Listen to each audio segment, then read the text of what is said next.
பாத்திரம் இருக்கு. டெய்லி இந்த பாத்திரம் தேய்க்கிறது பெரிய வேலையல்ல இருக்கு காலங்காத்தால. ஆமா, அந்த பழவை எங்க போட்டேன்? அடியே அடியே சோனி, இந்த பாத்திரம் தேய்க்கும் போது உட்கார்றல ஒரு பழவை, அது தூக்கிட்டு வாடி. எது அந்த முக்காலியாமா? ஆமா ஆமா, 1008 கேள்வி கேளு, தூக்கிட்டு வா. ஒட்ட பிள்ளைங்க இவ்வளவு பெருசா வளர்ந்துருக்குன்னா பாரு, ஒரு பாத்திரம் தேய்க்குதுவளா? ஏமா சத்தியா மட்டும் இந்த பாத்திரமா விளக்குதா? நான் சின்ன பொண்ணு தானே, எப்ப பாரு சோனி பாத்திரம் விளக்கு, சோனி வீடு பெருக்கு, இப்படியே சொல்றது. ஆமா ஆமா, இந்த நீ பெருக்கி தள்ளிட்ட பாரு வீட்டை.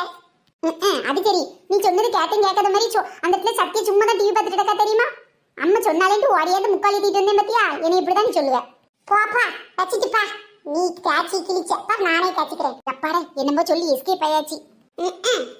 பொட்ட பிள்ளைகள் 2 இருக்குன்னா பாரு, அவ தின்னு கிட்ட கழுவினா கூட இப்ப பாத்திரம் கம்மியா இருக்கும்.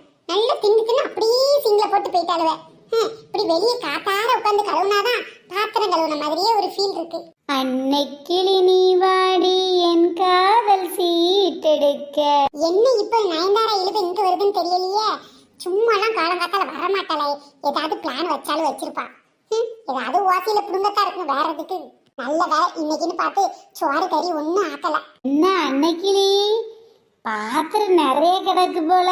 ஆமா நயன்தாராக்கா, நிறைய பாத்திரம் தேய்க்காம இருக்கு, கொஞ்சம் தேய்ச்சி தரீங்களா? என்னடி அன்னைக்கிளி பொசுக்குன்னு என்ன பாத்திரம் தேய்ச்சி தர சொல்லிட்ட? நேத்து காலையில காப்பி குடிக்கும்போது வந்தீங்கல்ல, உடனே வேணுமான்னு கேட்டதுக்கு வாங்கி குடிச்சீங்க. அந்த மாதிரி இன்னைக்கு தேய்க்கிறீங்களான்னு கேட்டா உடனே தேய்ப்பீங்கன்னு பார்த்தேன். அடப்பாவி, நேத்து குடிச்ச காப்பிக்கு இன்னைக்கு பாத்திரம் தேய்க்க சொல்றியோ? வேண்டாம்க்கா வேண்டாம், சும்மா விளையாட்டுக்கு சொல்லி பார்த்தேன்க்கா. எக்கா என்ன காரணம் இல்லாம காலங்காத்தால வீட்டு பக்கம் வரமாட்டீங்களே? அன்னைக்கிளி சரியான விவரக்காரி. ஏன் வந்தோ எதுக்கு வந்தோன்னு கேட்டுட்டு தான் பேசவே ஆரம்பிப்பா போல. அது வந்து பார்த்துக்க அன்னைக்கிளி, உன் தோட்டம் பாக்குறதுக்கே அழகா இருக்குன்னு. ஏன் சொல்ல மாட்டீங்கக்கா?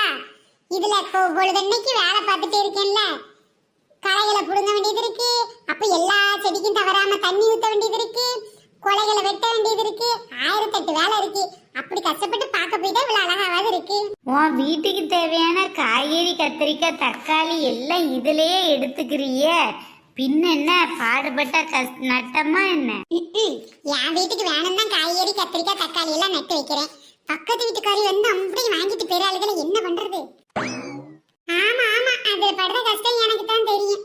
ஏக்கா, இப்பெல்லாம் கடையில வாங்குற கத்தரிக்காய், தக்காளி எல்லாம் நல்லாவா இருக்குது? எல்லாம் மருந்து அடிச்சுதான் விளை வைக்கிறாங்க. அப்புறம் பழுக்க வைக்க ஒரு மருந்து. என்ன பண்றது? சரி, நம்மளால முடிஞ்சது 2 கத்தரிக்காய், 2 தக்காளி, 2 மிளகாய் செடியை வீட்டுல வச்சு